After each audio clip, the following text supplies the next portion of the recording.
Gazmiri është viktim e tyre, sepse Gazmiri sapo ishte këtu nga jashtë. Edhe dukej se në Shqipëri ndodhi një çudi e madhe. Po të themi njerëzit që kanë ikën 90 nga Shqipëria, aty kanë ngel. Pra, siç është 90-ta, vinë në Shqipëri dhe habiten çfarë ka ndryshuar. Dhe njëjta gjë ishte edhe këtij Gazmiri. Ka shku jashtë, ka ndaj disa ku është kthy. Kur është kthy veprimet e tija, janë alo ato të më përparshme. Dhe ky ka ra viktime një gotë rakije. Hajde, pimi gotë rakije.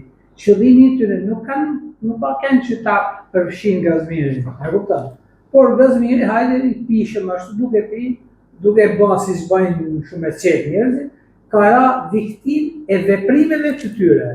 Por aja është i penum sepse sa po ka ndodhur dhe të vetë një gjallë që ishte, që Gazmiri të shkonte vetë të deklaronte, Gazmiri dhe ishte sot personi i cili dhe ishte i lirë dhe nuk do të ishte asnjë problem. Por se nuk e deklaroi gjithë? Këtë nuk e kuptoj ne pse nuk e ka bërë, sepse sa po e kanë ndalu, aja ka dhënë gjitha versionet.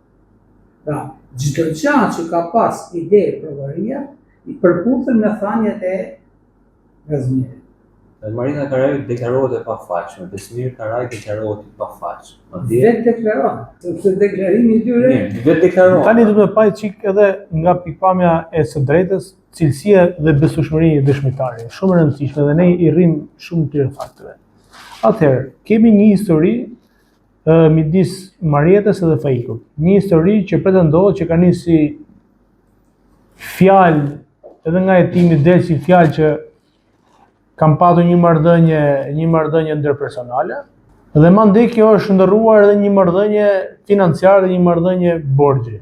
Po të shikojmë të ndërlidhur ato me njëri tjetrin, në plan të parë na shkon ideja se kemi të bëjmë me thurë një intrige. Pra, meqense i kanë këto probleme, Faiku thot kështu. Dhe mandej Marieta dhe Besmiri për shkak lidhjes posaçme mbajnë një tjetër version, duke dashur që të shkarkojnë përgjegjësinë nga vetja e tyre dhe t'ia vënë përgjegjësinë Gazmirit.